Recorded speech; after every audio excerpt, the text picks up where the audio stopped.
सञ्जय यहाँ गाडी गयो के तिर के लत्तै तल कहाँ कहाँ यहाँ अब खै ट्र्याक्टर ल्याएर नि केही फाइदा छैन यहाँ बोरिङै लत्तै धसेर यार यहाँ उमै बाटोमै ट्र्याक्टर लिएर भन्न लागेको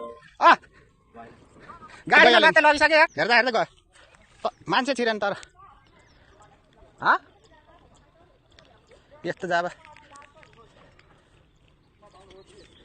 टाका इन्सुरेन्स छ नि फोटो त खिचाछु कत्रो खाल्डो म अब यो वरिपरि खने के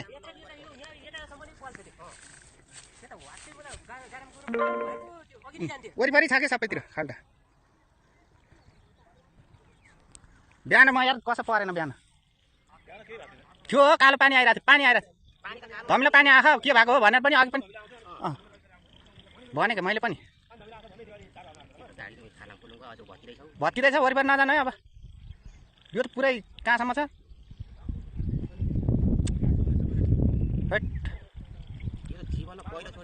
पहिलोचोटि त हो नि भनेपछि वरिपरि बोरिङ बनाउनु पनि धराप रहेछ है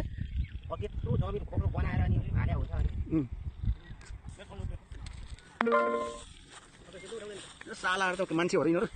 म त के भयो भनेर अब फसेको क्यारे भनेर हत्तिर आएको गाडी नि गएको यार कस्तो डेन्जर आउँदै आएन गाडी पनि झन् अगाडि चाहिँ जानु लाग्यो अघि यो कहाँ मुनि है काका अब कति खने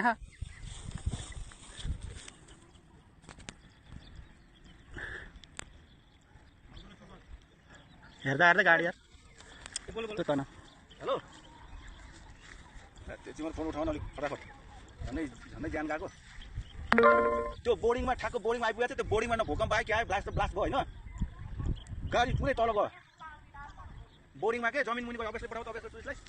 एकदम जल्दी ए जेसीबी ल्याउनु भन्नु न ए जेसीबीले फेरि कसरी बाँध्ने अहिले काम छैन अहिले होइन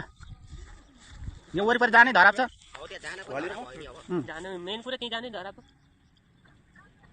त्यही पानी तान्ने बोरिङ छैन ठुलो आराममा रोक्ने कसरी रोक्ने त्यहाँ जाँदा भ्लाङ्गै रोक्ने भने चान्स छैन मान्छे जान्थ्यो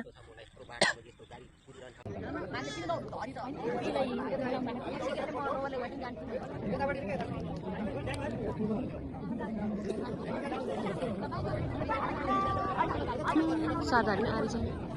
सबजनाले चाहिँ प्याज चाहिँ